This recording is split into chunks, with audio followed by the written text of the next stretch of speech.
And here we are now with the robot mode for Unicron.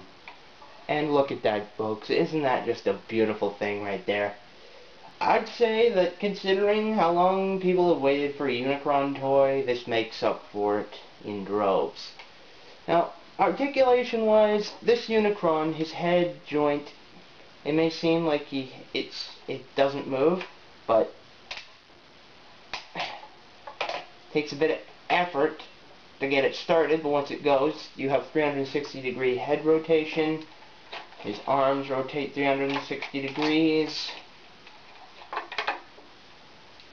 They also move almost 90 degrees out, 90 degrees down. He rotates at the shoulder, can move his arm forward 90 degrees. His hand can rotate 360 degrees. But here's the part I love the most. Each finger is articulated at the palm and at the knuckle. So you have human-like articulation aside from the thumb, which just swings in and out.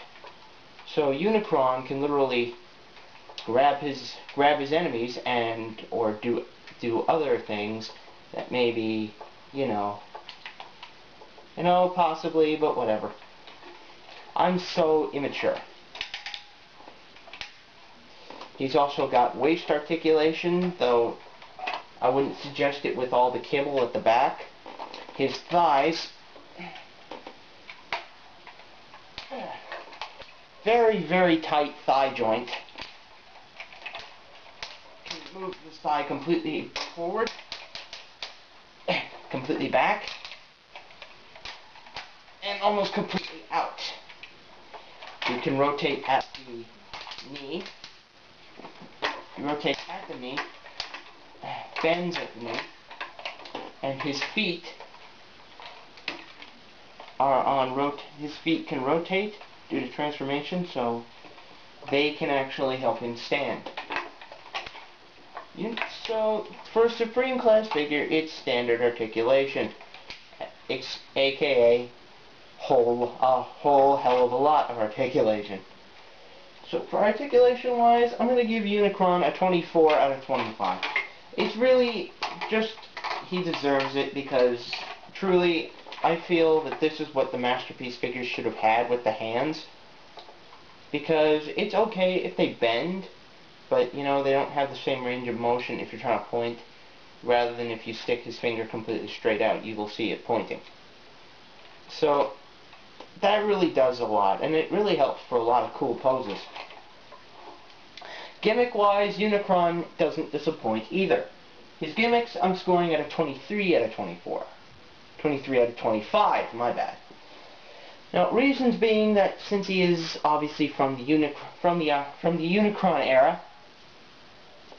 from the Minicon era, he's got a few things that operate Minicons. Just like in Planet Mode, he's got this little gimmick on the side here, which if you push the Minicon in, and you push it down, which it does work if you put a lot of pressure on it, it will launch these missiles out the side, and it has it on both sides. He's got a Minicon, if you pull down his waist piece. I still wish I had fingernails. There. He's got a nice little, storage chamber in there. Just be careful about the door falling off. Come on, get in there. 1 second, folks. Yours truly, I think, broke his Unicron toy. This is going in the outtakes reel, I know it. Yeah. He's got little pins on the top here to connect Minicons. He's got, for his left hand, his right hand, left, right, you push it in, and it lights up. It's kind of lame, I guess. If you push the top, there's a button on the top of Unicron's head, you push it and his lights eye up, his eyes light up. But the best part, I think, of this entire toy is this bad boy. It's a cannon. Now, there's a mini-con peg in the back, and what you do is you push it in, and there's a spring-loaded system, and this thing friggin' launches out. I wish I could...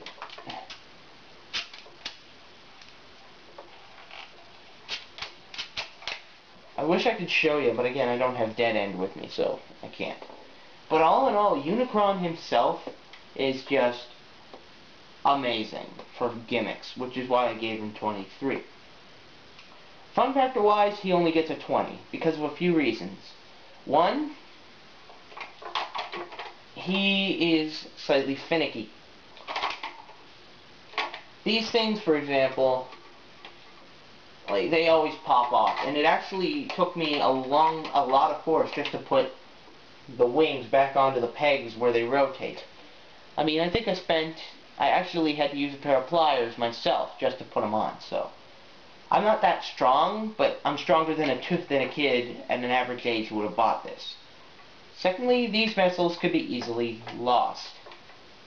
I mean, you have 6 of them. If you shoot them both off, you're going to lose one eventually. Another reason that it's probably a bad toy is this center cannon. Now, it may seem like another missile launch, but that thing launches out at a large amount of force, like at pretty high velocity. You get hit in the eye with that thing. Like, these missile launchers, they might hurt. This thing will hurt.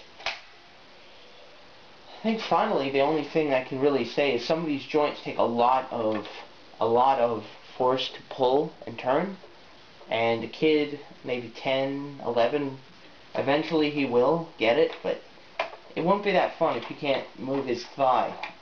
You'd have to end up twisting his waist just to make him walk.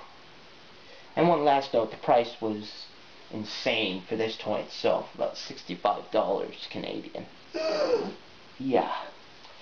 So he still gets a 20. But that doesn't mean that it's a bad thing, because Unicron himself, I give a final score of 90 out of 100. And to be honest, he deserves it, because Unicron is Unicron. Aside from a few little minor things, this is pretty lame, and, so is the hand, but, whatever, you won't work for me now. And the fact that he needs a lot of mini-cons, but still, I would say that after waiting for so long to get a Unicron toy, this definitely works. So, until next week, until next review, this is Malwave with Universe 2.0 Unicron signing off. See you, folks.